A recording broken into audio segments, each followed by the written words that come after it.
everyone, I'm Ann Alquist. We'll get started, and thanks for joining us for what journalists can learn from community organizers. Oops. Our guests today are Sandra Clark at WHYY, and she'll be moderating our webinar today. She's the Vice President for News and Civic Dialogue. Benita Griffin from Repower. Taryn Hall, writer and consultant, and Amber Phillips.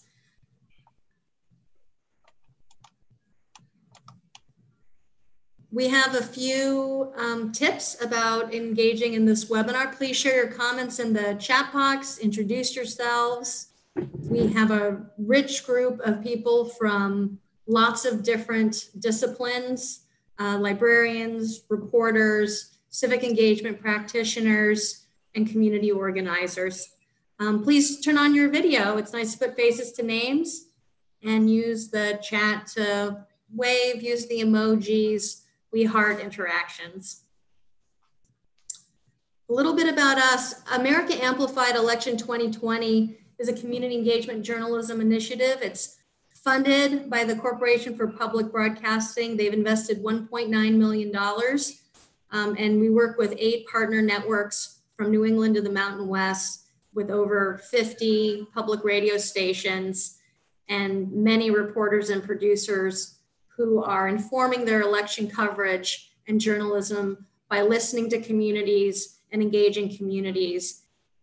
And this webinar is part of sharing the tools and tactics and insights that community organizers can bring to journalists in doing that work.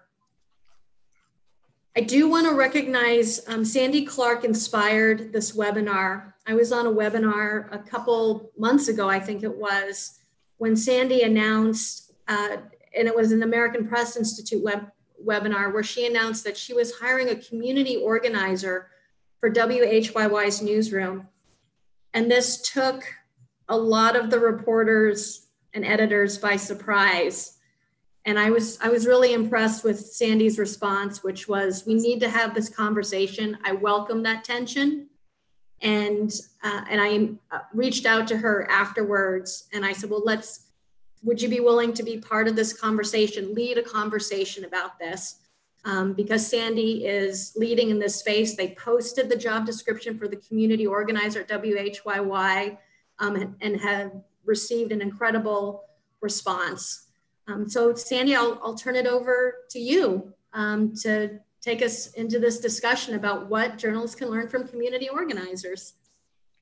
Well, first of all, welcome everyone. And thank you, Ann. You're like incredibly generous to give me credit for something like that. But I appreciate it and I'm so excited to be part of this panel.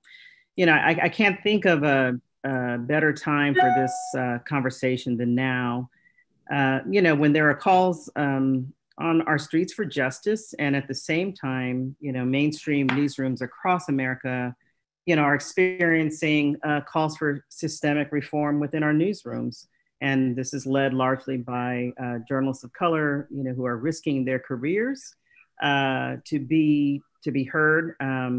And, you know, as well as those who've left our newsrooms to start their own things. And ironically, you know, as many media organizations seek to engage deeper with communities of color in particular, systemic attitudes like distrusting community members and those who advocate for them, you know, become barriers, as does distrusting journalists of color to be objective and clear-headed.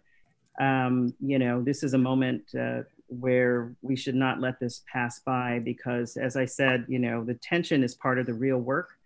And so I'm looking forward to this conversation today and keeping it real.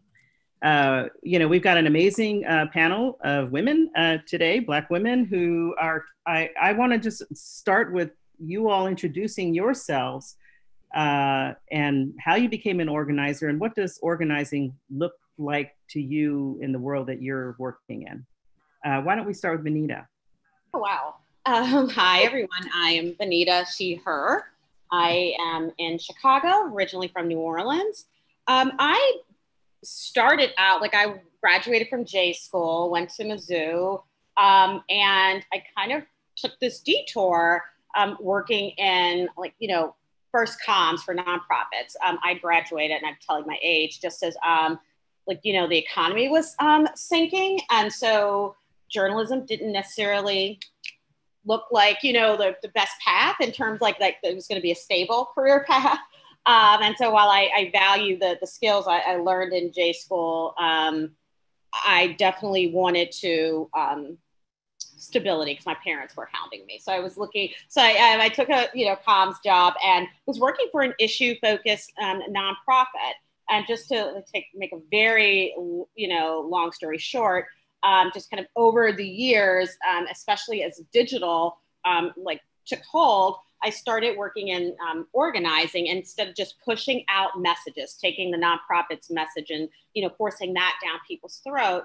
I really became fascinated with this idea of how do we go out and talk to people in the community? How do we help them unlock their own leadership power, and how do we help them develop their stories so that we can tell them? And so that's how I got on the path of becoming an organizer, and that's basically what we do. We go out, we help people find their own leadership skills, and I've worked on national campaigns, healthcare campaigns here in Illinois. I've worked on justice reform. I led the digital organizing strategy for Legalize Illinois.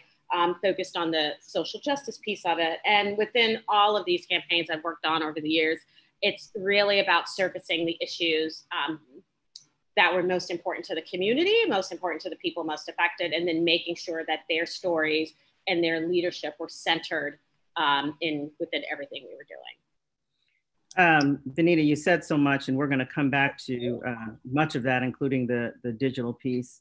Amber, you want to take it next? Absolutely. Happy Friday, everyone. Friday. My name is Amber J. Phillips. I am based in Los Angeles, California, and I am a storyteller. I am a reproductive justice activist, as well as someone who works with different nonprofits, as well as companies around creating narratives. I consult on creative narrative strategy. So how I became an organizer was really based I grew up in Columbus, Ohio. Before I had the language, I knew that my life was different because I was born as a Black woman who was born to another single Black woman. So I went to school in Pittsburgh, Pennsylvania for social work and cultural studies. And while I was there, I went to a women's college. And while I was there, I heard about the term or the framework reproductive justice. And this was also around the time, in my knowledge, was one of the first big attacks on Planned Parenthood. And I think right before that moment, I also grew up Baptist Christian, amen. And before that moment, I was very much anti-choice. I didn't really see how people made decisions, or I didn't know I could have access to make decisions around my body that didn't, without being dictated to. So that's really my entry point into the work, is through reproductive justice. And from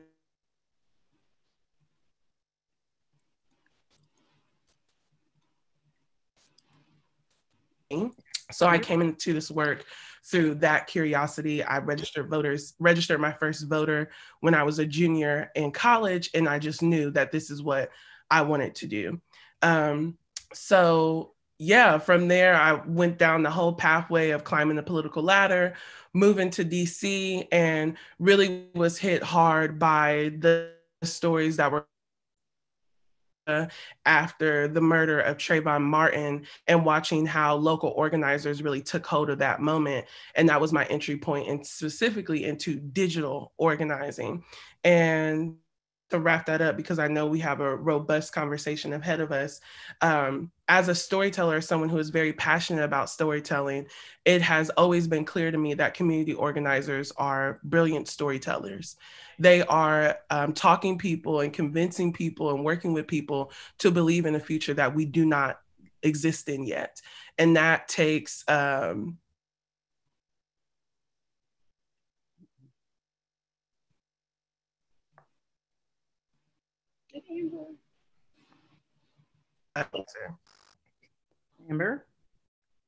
Can you all not hear me? I think you were cutting out. Oh, I'm finished now. What part did you hear? Yeah, we call all the way up to, and that takes. Yeah. What did you say? Amber? What did you say, Sandra? Can you not hear me? We can hear you fine, but you were cutting in and out. So we were just complete that thought. You were talking about being a storyteller. Yeah, I think community organizers are just brilliant storytellers. They're talking us into a future that doesn't exist yet. That's my final point before we roll into this conversation. Well, thank you for sharing that. And Taryn, you also consider yourself a storyteller as well. Tell us about yourself. I should unmute myself first. My name is Taryn. I am a Virginia-based writer and now consultant. I came into progressive movement work about 5 years ago. I wanted to get engaged in work that I thought was meaningful, more meaningful than just going out, getting a job, like paying back my student loans. And I started with a fellowship with this digital organizing group called Some of Us, where it was an issue-based campaign organization that launched digital campaigns against major corporations and really shifting narratives around, what corporations in particular were allowed to get away with.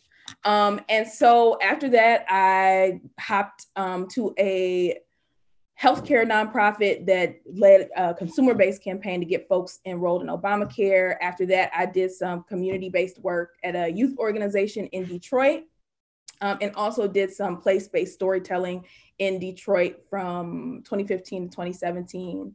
And then I got into fundraising, which is another type of organizing. Fundraising to train the people who become the organizers that are leading the work that we see happening now, which is how I, know Amber and some other folks on the call.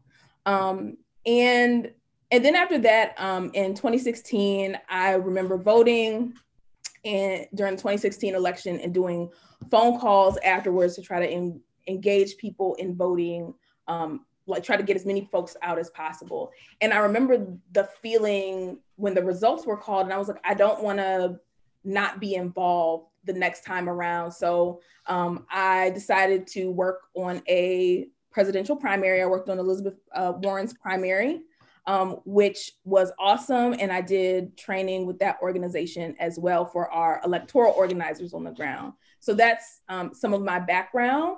But I think, like Amber said, community organizers in particular, I think even more than electoral organizers, really have a deep understanding of their communities, and they are the ones that are and should be leading conversations about what happens there.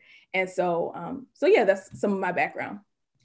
Thank you all. Can we bounce on that point a little bit about understanding the communities that you're in, and also building trust, even if you understand the communities, building trust with people in those communities. Anybody want to talk to that point?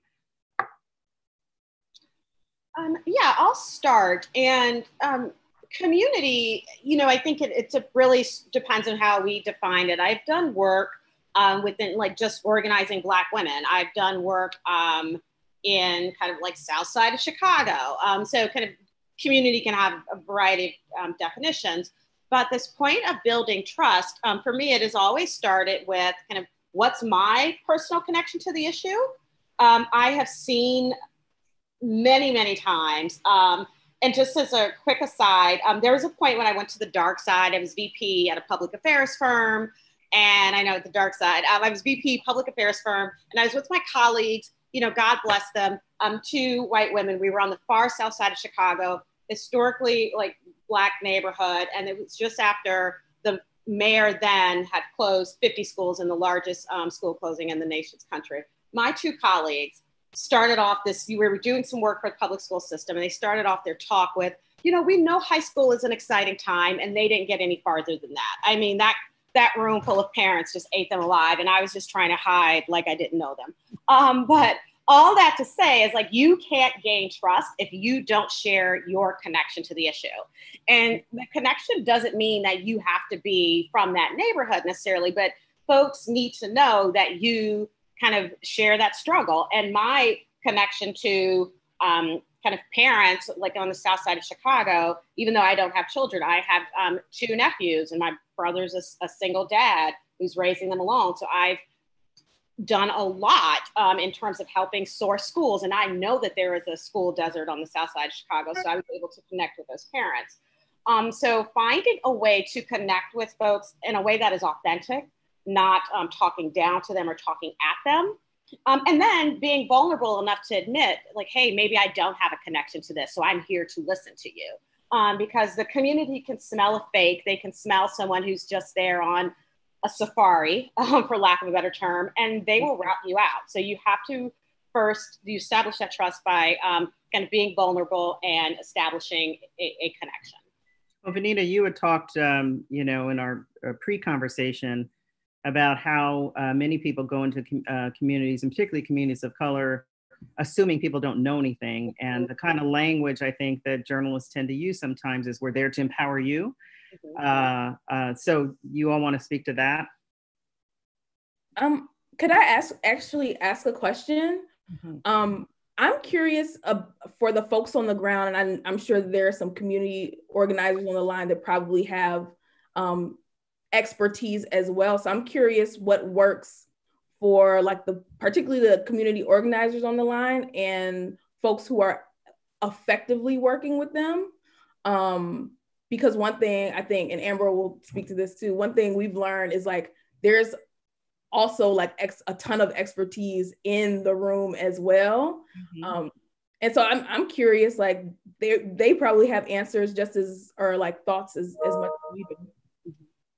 Yeah, I'm looking at, Alicia Bell, I see you there. There are other community organizers in the group, and so feel free to share in the chat, and I'll share some of their suggestions as well. But Taryn, before you give it over, we're coming back to you on that one.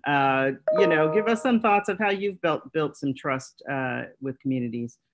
I think in particular, so in Detroit, I was at a community-based organization, but I was also doing place-based freelancing, doing some place-based coverage of a particular neighborhood.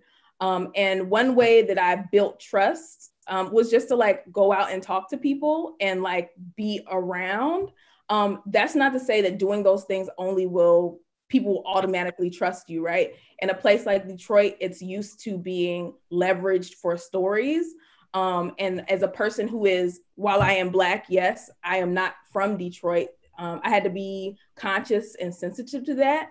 And I think another thing to, like, also acknowledge is, like, understanding what the narratives are in a place, mm-hmm. and who benefits from those narratives, like thinking critically about, taking default narratives as, like, the status quo. So I think for me, it's like learning how to talk to people, being around, and like some very basic, like, learning how to talk to people elements are, like, super important. Mm-hmm, mm-hmm. Amber, you want to add to that? Yeah, I'm sitting here thinking about it. I want to complicate this idea of building trust. Mm-hmm. I think oftentimes when we speak to people who aren't us, or specifically Black folks, if I'm being honest, we feel as though we have to be their friend to tell their story. And that's not what they're there for.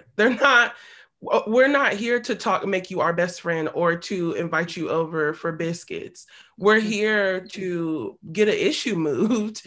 We're here for you to cover that properly. And I think for journalists, they really have to ask themselves, am I being trustworthy? What is my angle in telling this story? And am I being honest about that angle? Because what I have experienced in the past is journalists who come in, literally came into the cookout, quite literally came to the cookout, the function, and told a dishonest story about the people that were there, because their aim wasn't to get to know us. Their aim wasn't to be in community with us. Their aim was to write a story. Now, I do think it's beneficial for journalists to become a part of communities that they care about. If you care about reproductive justice, join groups that are expressing those expertise. If you care about abolition, start attending those things, because what I'm seeing right now in this, a big part to recognize in this uprising and the ones that happened before it, is the first time when Ferguson happened, the initial response was for people to leave where they were to go to Ferguson to help, right? Mm-hmm. When the reality is, the big difference we saw this time is, if you step out of your front door, that same Ferguson is in your area. This is also what we're seeing when we had all these comments of support, is that there is racial discrimination happening in your newsroom. Mm-hmm. So community organizers are not just there to, one, be honest if you're there to tell their story, but also if you're trying to figure out what is going on here, they are there to mirror that there are inequalities everywhere, that they're literally everywhere. And they are experts in addressing those inequalities. They're experts in bringing forth solutions. So we have to approach them as such. Not just, I'm gonna be your friend for a day so that I can get my award-winning piece, right? So I think that's a thing that I would like to question. Why are you building trust instead of just telling their story in a very holistic, honest way? Well, you know, you've hit on I think something that is a tension within newsrooms, and we're talking about objectivity and journalists. I think because of you know, being objective or having that be sort of the overriding goal, right? Is that, you know, we can't be citizens in ways that I think many journalists want to be, right? You can't join certain boards, you can't, you know, associate with certain groups, you know, for fear of being accused of being biased. So how do you all kind of look at that? I mean, as one of the questioners in the chat says, you know, if we become part of groups we are covering, don't we also open ourselves up to being accused of bias? I think that assumes that there's not bias already baked in. I think, Amber, I think she froze a little bit, but I was just gonna say, it assumes that there's no bias already there in the first place, right? And the op-ed by Wesley Lowery that was in the New York Times does, I think, a really good job of laying out a way to do good journalism while also acknowledging that you are not like 100% like objective in the way that journalists like to think that journalism is. Because in reality, like, our ideas around objectivity have, to my understanding, have not always been the case in newsrooms, right? And objectivity is not the same here as it is in like other countries. So I want to lift up, like, if you haven't read Wesley Lowery's op-ed in the New York Times, I strongly recommend reading it, because you're right. How can you tell the truth, as he says, with the facts and the context that you have? And that's based on what he said. So Amber, were you going to share something? Yeah, I was just going to affirm that what you said of like, y'all are already biased. We're already biased. That has become very clear. And I don't know this struggle, but to me, there's something, I think because of the bias that leans towards trusting institutions over people, I wonder why journalists, their decision-making is to become less of a person in order to get rid of bias, but not become less associated with institutions, or always speaking to, upholding, and acknowledging the expertise of institutions. The conversations that I have, and what I mean by less of a person, is becoming a part of advocacy groups that benefit your lived experience means you're lessening your human experience.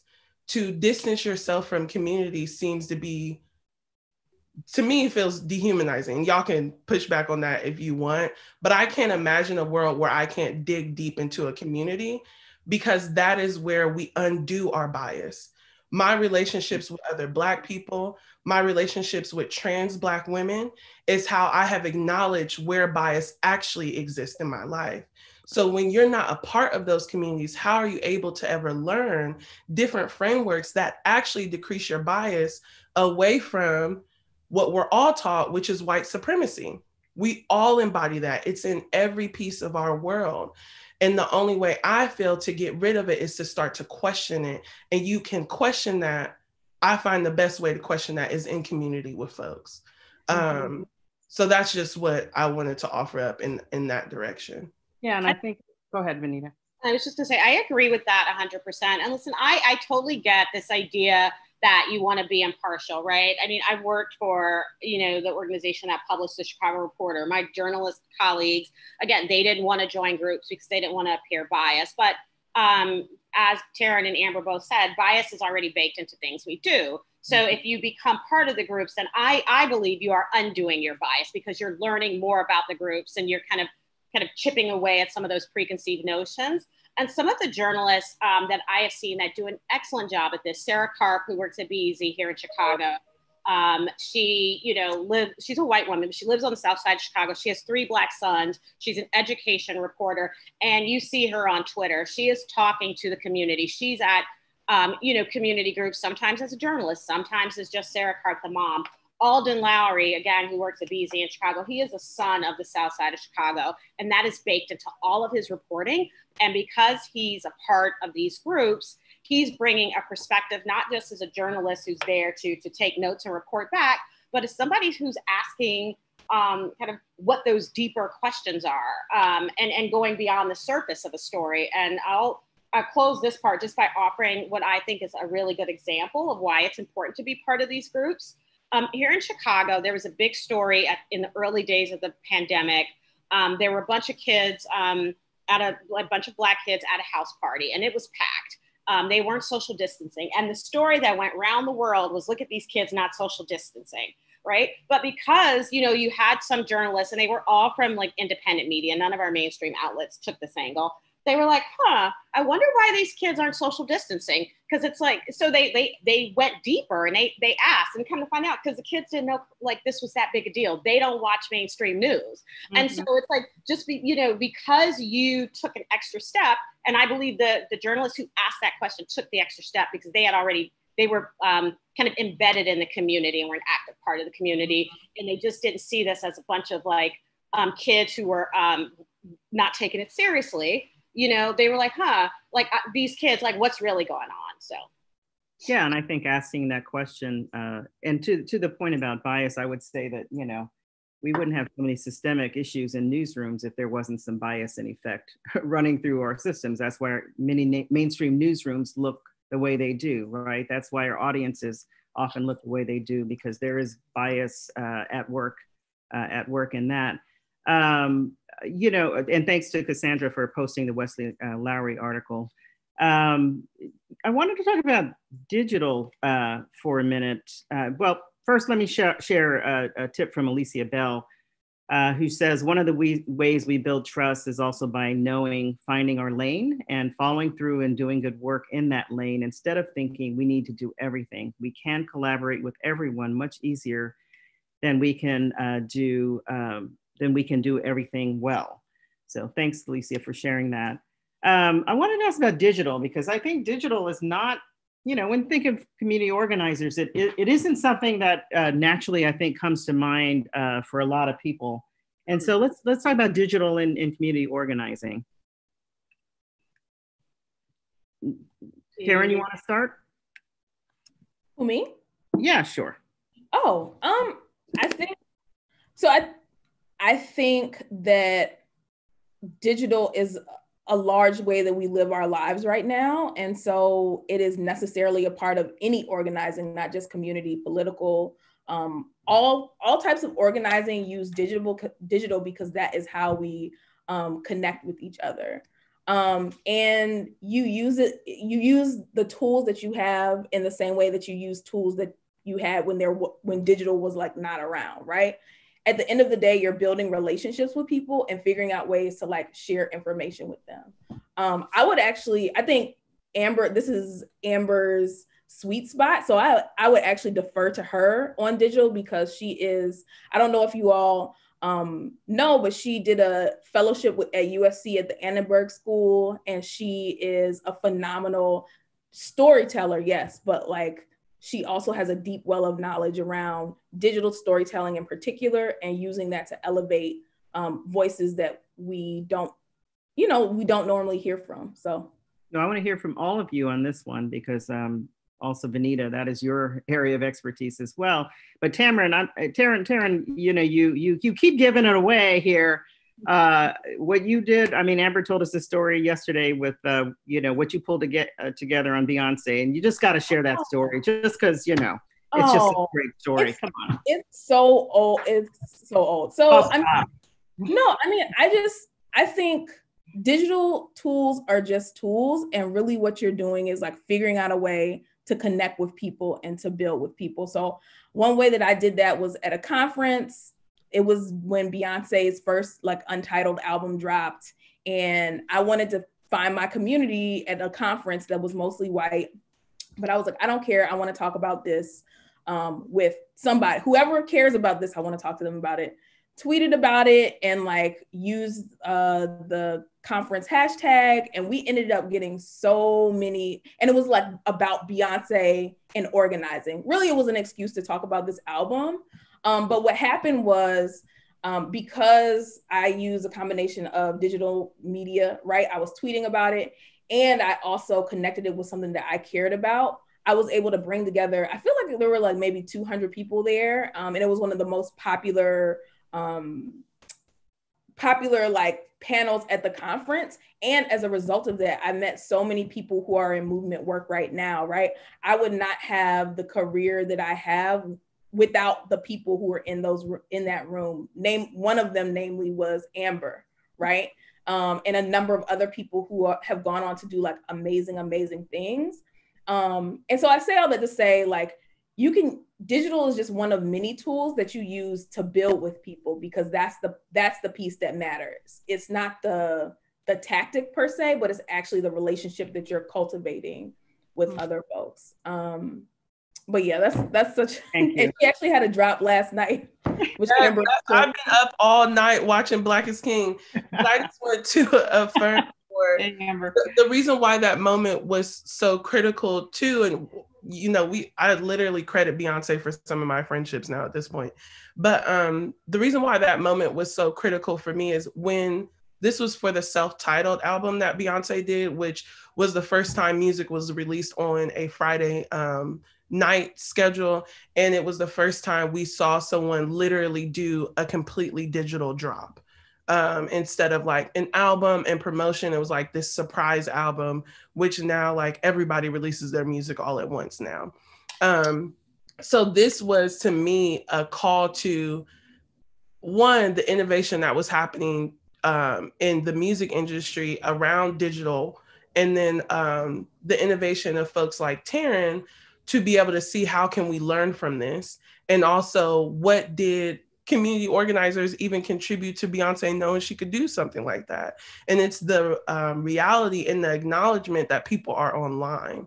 So I think that, speaking of USC and Annenberg, that's basically what I went into that program to be curious about, was how do you optimize digital platforms and discover things like transmedia organizing, where folks might release a short documentary on YouTube or on TV, really, or Hulu. They'll release that, and then you can go to Twitter and have that conversation, and then you go to Instagram and you're being engaged in a completely different way. And I think that's what digital has allowed us to find our community outside of what can be seen as arm's reach. I also think digital is one of the big, and organizers using digital, specifically organizers who are working to end the criminal justice system as we know it, their work is because of the bias that exists in journalism and what stories get to be told in media. Digital organizing was some of the first places we even broke conversations around people who were being murdered by the police. It was one of the first places we were able to organize around that. And it's because people don't value the political work that's coming out of Black communities when you're not an elected official. And that's being gracious, because we don't even cover all elected officials. So that to me is why I love digital organizing so much. It's a perfect mix, and can be a perfect mix of politics and culture. I tell political folks all the time, people are consuming politics and culture at the same time. And if you are unable to acknowledge that and create in that direction, you're going to lose. Because it's not that we're distracted by Kim Kardashian, it's that you just don't have anything that's as good. And these are some of the most important issues of our time. I think racial justice is the work that's going on around that. I think the conversations around gender are super interesting. And we need to treat it as such. I find that we just don't value it as much as we value putting creativity behind political organizing and digital media platforms as much as corporations do. We don't value those folks who are innovators in that sense. I won't say we don't, because I definitely do. And I think we're moving in that direction where we value just a person who is knowledgeable about an issue and we uplift them. Like a person is on TikTok talking about the history of Aunt Jemima and now it's a news story, right? Or I learned about Central Park via digital platforms. That wasn't something that the New York Times was covering, right? They didn't give us that background story about what was there before they demolished it and made it into this park. So I think for me, there's a lot to be learned about good journalism and how to actually hold communities, different people of different communities and different experiences to tell their stories, because we're doing it for ourselves. And that's one of our main tactics. Well, it's interesting that you and Taryn have both talked about it really starts with the people and the issue, and then the connection to people. And it's not just about the platforms, because sometimes when we talk about digital, it can just be about the platforms as though the people are not there, right? Vanita? Yeah, I understand my cat decided to start contributing to the conversation, so I don't know if you get through that, sorry. So yeah, digital definitely, it's a way to reach people that you probably aren't going to get through mainstream media. I talked about the kids and the house party. Like after some reporting, come to find out that like those kids don't watch mainstream news. They get their news from social media, and the folks in their feed weren't talking about like pulling away for them to take it as seriously as they probably should have. So kind of thinking about if you want to get to an audience that is younger, if you want to get to an audience that's probably, kind of outside of the normal people who watch the news, you're going to have to bake storytelling into whatever you're doing on social media, and you're going to have to get untraditional sources. The fact is, a lot of folks don't trust the the talking heads that they see on their local news station. They want people who are more relatable to them, people that feel more trustworthy. So the reaching people is one thing. The other piece of digital, and I will talk about tactics in a bit, because some tactics reach people better than others. But the piece that I really love about digital, it has provided communities a way to change the narrative about what is going on. And I will use the uprisings as a perfect example. Kind of some of the very early stories that were coming out were like, oh my God, like there's looting, there's this and that. And then it was because of Instagram and because of Twitter and Facebook posts that I saw who was creating bad trouble, right? I saw and because the news was not making that distinction. And so I think that folks on the ground who are in the thick of things, they can use social media to change the narrative.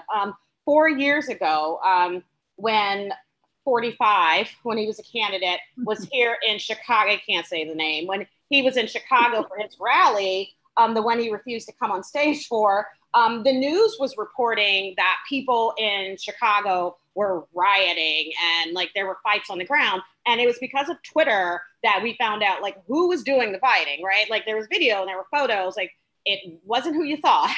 And so again, it's about changing the narrative, telling stories that aren't being told. I think, if I'm not mistaken, Twitter was one of the first places that we heard about Black churches were being burned in the South. And I think Twitter was reporting on that for months and months before that story got picked up. So it really just provides a platform for, and I call them the Trinity.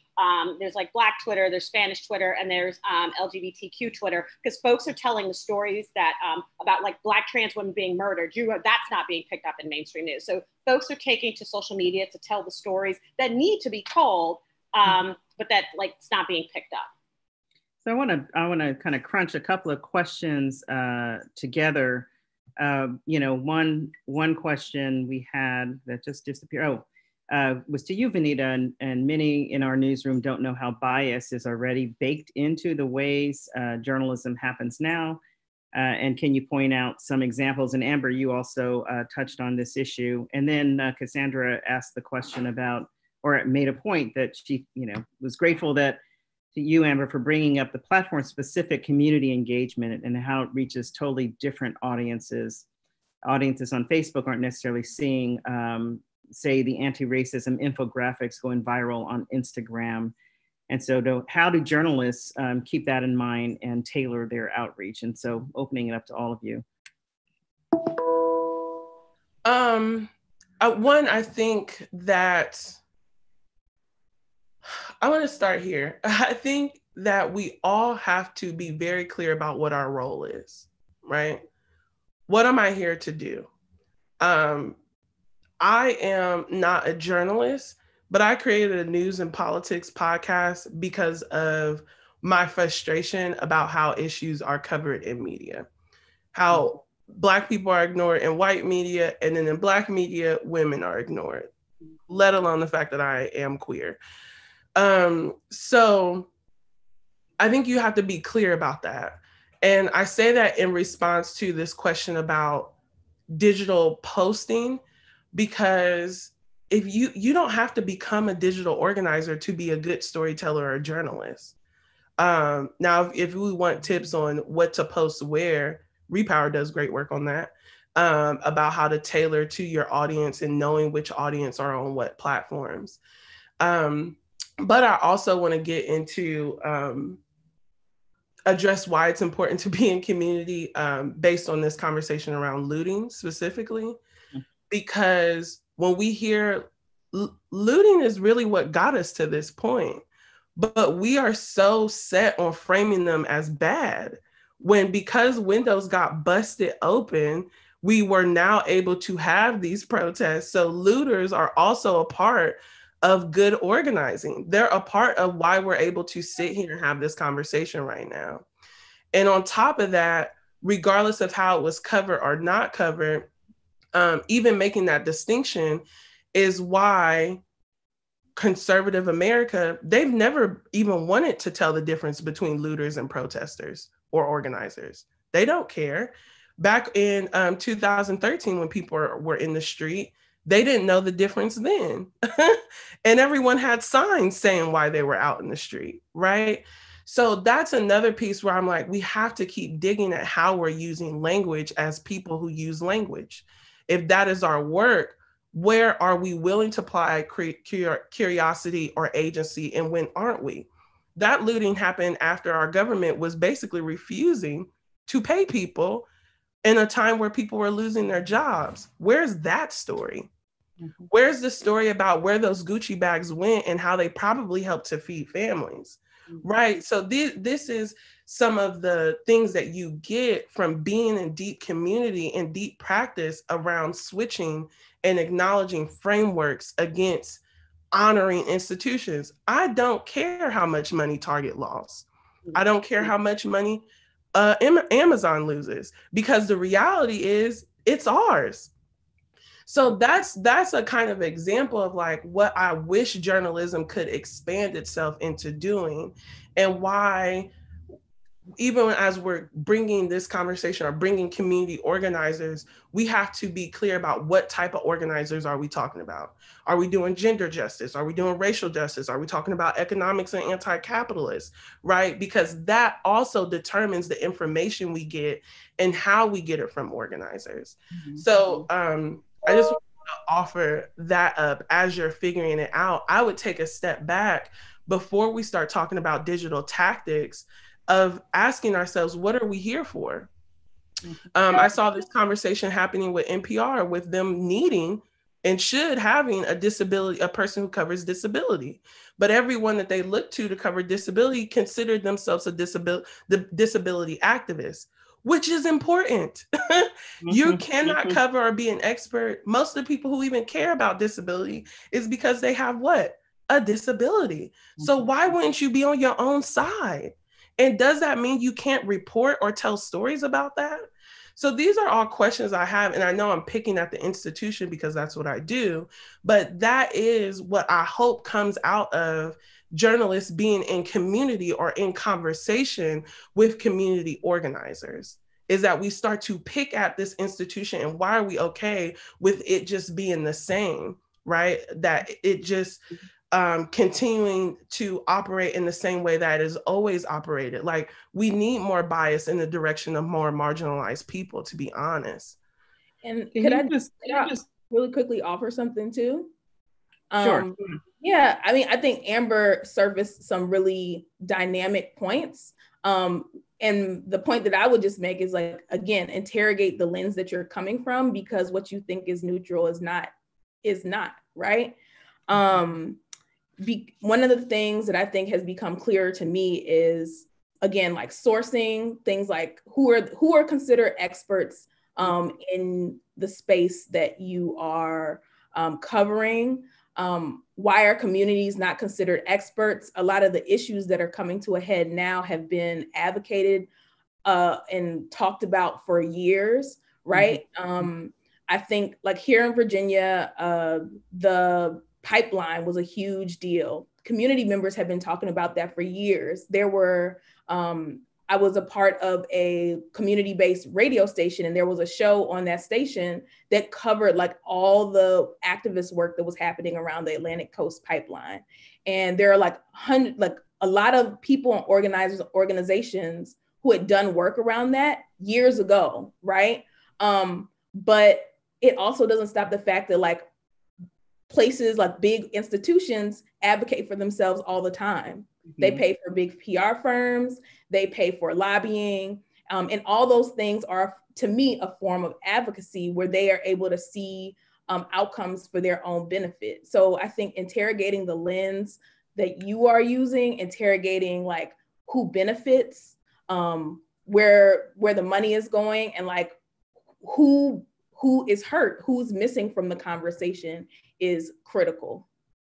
Yeah, I think that issue of sources is really interesting, because we often don't look at politicians as advocating positions. Like, they're probably the most quoted people, right, in journalism on most days. And yet, you know, a community member who's advocating for something is not looked at the same way as a politician who's out there with a whole different agenda, right? I mean, one comes out of care for community, another comes out of an agenda, frankly, and they are quoted copiously every single day. You know, let's talk about this moment we're in. And again, it's not like this moment is just fresh and new. You know, people have been living this for such a long time, but there is something about this time. And you know, how do you all kind of, both I think in terms of the justice part of it, but also COVID. You know, you all, I think, mentioned your work did not stop because of COVID. And so talk a little bit about that, but also about justice.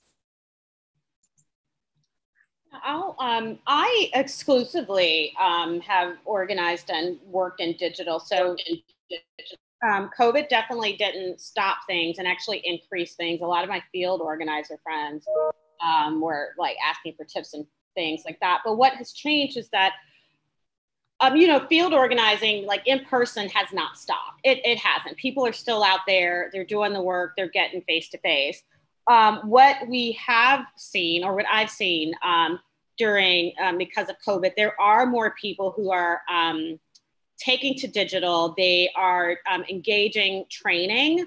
We're moving people. It used to be, in my work anyway, we want to move people from online to offline. And now it's kind of, okay, I've met you in person. Let me move you online so we can continue the conversation. So things have been reversed in that way. The one thing, though, that I have seen that has been really powerful to me, and it's is that because of COVID, you have people with so much free time right now.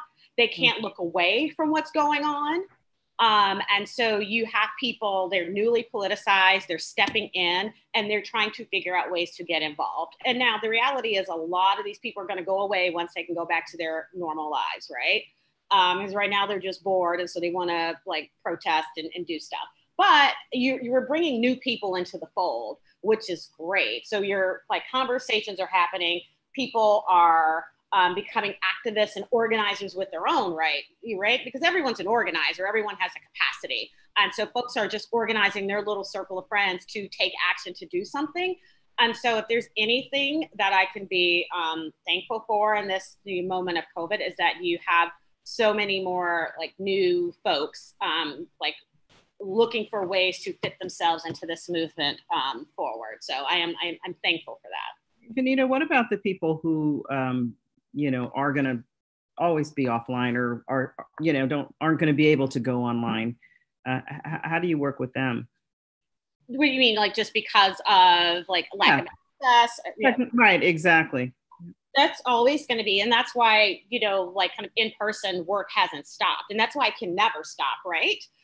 Because you're always going to have people, for whether because of personal choice, and I'll say like my boyfriend doesn't do anything online. He's like nothing. He does like because whether choice or lack of access, people aren't going to go on. And so that's why you have to have in person. That said, I think that there is a lot of misconception about how you can reach people or who's online. The truth is there are a lot of people who may not have access to a computer, but folks use their cell phones and Messenger. I've had so much success with like Messenger chat apps to get in front of people, and like immigrant communities, young Black and young Latinx communities over-index on Messenger use. And so they're on that more than they are any social media platforms. So thinking through, there's a great digital divide, but people are digital. It may not be the digital that you're aware of in that moment. And just to answer Robin's question, like Messenger, you're like WhatsApp, Facebook Messenger, it over-index with like especially immigrant populations. So you can reach those folks and communicate with them and move them to events and and find out what their needs are and start to work with them that way. So I think just even kind of expanding of what we think of as digital, not just a social media platform, but think of people with their phones. And even if they don't have a smartphone, even if they have a government-sponsored phone, they probably have an app on there that you can use to reach them. Mm-hmm. Just to let the group. But in-person doesn't stop. It always has to go on, and digital should always be a tool to kind of support the in-person organizing. Just to let everyone know, we're going to go a little bit over since we started late, and there's just such great questions, and so thank you all for answering them as we go on. You all talked yesterday about not everybody comes to this work with a justice lens, and a bad organizer can also affect your world too, in terms of creating levels of distrust and issues. Taryn, yesterday you mentioned about rising to this moment. What did you mean by that? Sure. I mean, I actually disagree with Vanita. I don't think people will walk away from this kind of moment right now and kind of go back to normal, because so much has shifted, and people are getting educated by organizers online and offline. And I think a part of rising to meet this moment is being deeply curious about the work that you're doing. As Amber said, like, why are you here? What is the purpose of your journalism and your work? Being curious about how you can learn from and build with advocacy organizations and justice organizations. And I think also like viewing this as an iterative process, right? Like this one conversation is not going to like give you all the tools you need to like know how to run out and like, now I know how to talk to organizers, right? No, you have to, I think for me, it really is about each of us in our own spaces examining, you know, where we are, what our privileges are, what, you know, like what talents we bring to the table, and really thinking about how we can use them to implement good in our work. So I think, and it will require for us to unpack a lot of what we think we know about institutions and about who is an expert, right? Mm-hmm. So I think, I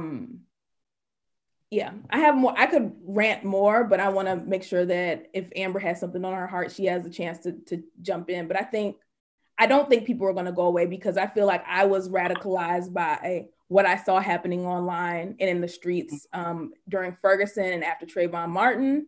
So much so that like, even though I was in DC, I was sending money and resources to Ferguson because it's like, oh, I know that I can help in this small way.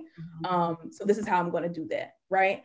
And so I think there is so much work that we can do. And now that more people are awake to like what's happening, I think we should leverage that. But Amber, I actually have a specific question for you.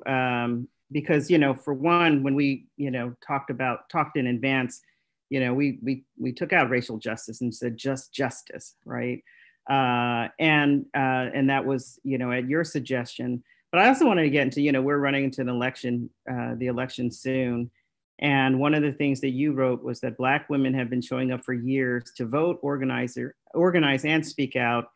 And when will the rest of the country show up for them? And this whole idea of Black women and sort of the savior complex. Can you talk about that? Because we're all going to be moving into that soon. Yeah, I think, can you all hear me okay? Yes. Yeah. Great. Yeah, I've been very disheartened. At first it was cute whenever white people would predominantly vote for a terrible white candidate, we would be like, Black women are here to save us. And then it became this whole thing around, which is a term that comes out of reproductive justice, or a saying that came out of reproductive justice, which is trust Black women, right? And that got remixed because, again, face value when things are moving so quickly online is like, trust Black women to help, right? But really that term means, or the place where it came from is trust Black women to make their own decisions about their lives and their bodies. Completely different framing. Mm-hmm. So I get frustrated when from those moments, like the race in Alabama, it was around framing Black women as voters, and only as voters, not as political leaders, not as community members, not as people whose literal life experience makes them valuable to all systems that we occupy. So I kind of was pushing back on this idea that we were only valuable when we're fixing things, and not that we are valuable in literally being the architects of what comes next. Mm-hmm. We will rely on Black women voters while not giving them any opportunities to vote for other Black women, right? We see this all the time with how the DNC literally funds in a way that locks Black women out of their own elections, while in the same breath saying that we are valuable to these systems. So that's really where that came from. And the idea that somehow Black women working on behalf of ourselves is not enough. Exactly. And even we forget Mammy was fighting back. Talking about political mammies, like Mammy wasn't just there to serve other people. Mammy was there to protect and serve her own as well. So that's really what I think that's what my life work is knowing that I should be able to enter a space on behalf of people who look like me or have my same life experience, and that be good enough. I don't have to explain to you the 20 different ways that you already know white supremacy exists in your life. I want to talk about the innovation that is coming out of Black women's spaces and out of Black communities, that y'all should actually be learning from that, instead of just only engaging me when you want me to opt into your systems that are very limited in even what I can do here. Well, I think we're seeing some of these narratives playing out right now, right? As Biden picking his running mate. Absolutely. The overly ambitious candidates, you know, they're all fighting each other. Are you guys hearing an echo? Because I am. Sorry about that. Me. Not sure what it came from. But anyway, we're seeing some of those narratives, as well as Black women who just are moving in lockstep and you know, are kind of snowed over. I mean, there's so many narratives coming out right now that you know, could use a review and a change. Let's. Oh, can I just add this other piece of why I go beyond racial justice? Sure. Is because when people say racial justice, there's this assumption that includes gender or sexuality, and it doesn't. There are people who can go very far, Nick Cannon, allegedly talking about Black people and racial justice while never mentioning women, while actually being against women, while actually being hateful towards queer people. So it's important for me to, one, again, I'm clear about what my lane is, but I want people to acknowledge that, like, just because you can quote Martin Luther King, maybe you don't know anything about the Combahee River Collective. And that's a problem for me, because those people are Black and they have contributed to Blackness. So when I'm talking about justice, I want to always include the framework of reproductive justice, gender justice, because I don't want to arrive to freedom land and have to go through the same thing I went through, but with Black folks, which there are tons of stories about that. Black feminists write about it beautifully in books like The Color Purple and Their Eyes Were Watching God, that even in the absence of whiteness, patriarchy will still be there. We're not clear about undoing that as well. And well said, and I'm going to let it stand right there, because it really incredibly important point. So let's end with talking about how journalists and community organizers can work together, and somewhere in here also discussing undoing bias, because that question has come up a few times. So, you know, Amber, you want to start, and then we'll. I think bias. Just a small question there. Yeah, I just want people to, instead of trying to eliminate it, acknowledge where it exists for them, so that you can't name something, or you can't undo something that you're not willing to name. Yeah. If you're completely surrounded by only white folks, that's your bias. That's the lens through which you see the world. If you're only surrounded by cisgender Black women, that is the lens through which you see the world. So my belief, the way to start that process is by being, like Taryn has already said this, by being curious about who's missing. We get too comfortable with, especially as people who have like done a lot of work and we feel like we've made it in our careers. We're like, I'm good here. I know everyone who is here also worked hard. And that's just not true. Like, who's missing and why? So I think that's the starting point. And I really urge people to, you know, if I could throw out something, the Combahee River Collective statement and the book, How We Get Free, really goes into some of the origin stories around Black feminism. I think it could do better around queerness. So I'll also throw out Audre Lorde in there as well, to just dive into a perspective that's not your own, and value that the same way you would value, I can't even name a popular white journalist because I'm just not interested. Can you leave us with one tip on how journalists and community organizers can work together?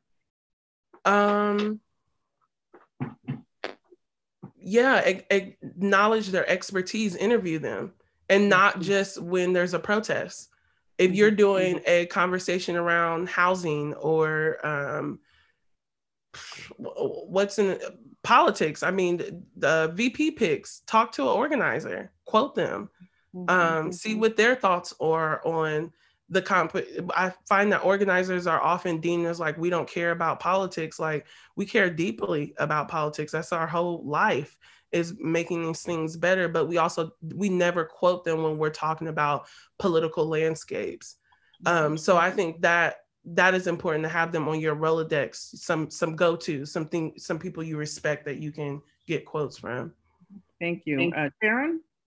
Yeah, I mean, I would just build on what Amber says. I think there is also a disconnect between like how, like even being platformed in the same way that a police officer or like in Virginia, the local power company might be platformed or quoted. So I think definitely quoting folks, getting to know the advocacy organizations in your area and the people who are at the forefront of that work. I think like for me personally, I joined a group when I moved back home, and I'm not like the leader there, but like the group is doing phenomenal work, and I'm trying to use my expertise as a writer to support like having their like just support them in doing their work. So I think just like being clear about how folks can submit for op-eds, right? Understanding that whole process, right? Because everybody doesn't come from like J school and understand like what the pitch process is like, right? Mm-hmm. So like, how are you building bridges and connections with organizations and organizers so that they know like, oh, this is how I connect with this radio station or this newspaper, so that they have a place to speak out. I mean, I think organizers are really good at creating their own spaces, but like being able to speak out in a larger platform is useful as well. Mm-hmm. Thank you, Taryn. And I would say to find ways to embed that in your newsroom as opposed to having it be something on the outside that's just nice to do, right? Vanita, you want to close this out? Sure. So I really think, reporters, if you have a beat, if you're on the education beat or whatever, city hall beat, make sure you're talking to the organizers that are working all sides of the issue, right? So if your beat is education, maybe you have someone that's organizing on the south side of Chicago. Maybe you have some folks that are in Spanish-speaking communities. Maybe you have, for whatever reason, folks who are just organizing around charter schools. But make sure you're talking to all of them, and not just when you have a story, right? Because maybe if you're having lunch or you're spending the day with these organizers, having tea or something, you're getting information and you're learning. So then, you're uncovering stories. And then maybe when you do have a story and you need a quote, you're going to someone and you're getting something deeper than you would if you just like pick up the phone and have a 10-minute conversation when you're on deadline. So kind of sourcing a very diverse, and I mean diverse from race, from perspective, from the issue, the lens that they're using when they're organized, making sure you're having a diverse list of sources. And then to everyone else's point, find out who's missing. If your beat is education or government or healthcare, and you see you don't have a Black woman or a Latinx woman organizing there, you should ask yourself why, and then go out into the world and find some folks who who can like fill in the gaps there. So it's really about baking it into your work as a reporter, to make sure that you are talking to all of the folks who are touching this issue in all the different ways that it can be worked on. Great. Thank you all. Well, incredible panel. I mean, we literally easily could go on for another hour. And so I want to thank you all for being part of this. Thank you for affirming for me why I feel we need a community organizer in our newsroom. Really incredible insights, and I look forward to more. Anne, do you have any closing thoughts? I want to thank all of you for participating in this discussion and welcoming the tension, as Sandy says, because it's much needed. We're certainly at an inflection point. The only thing I have to add is that we did record this. It is going to be available on YouTube, and so we'll be sending out the link as well. And thank you everyone for participating today. Yeah, and that includes those of you who joined us for this webinar, because the dialogue and questions that are happening in our chat are really pretty amazing. I wish we had a lot more time. All right, everybody, stay safe and have a great day. Thank you. Thank you.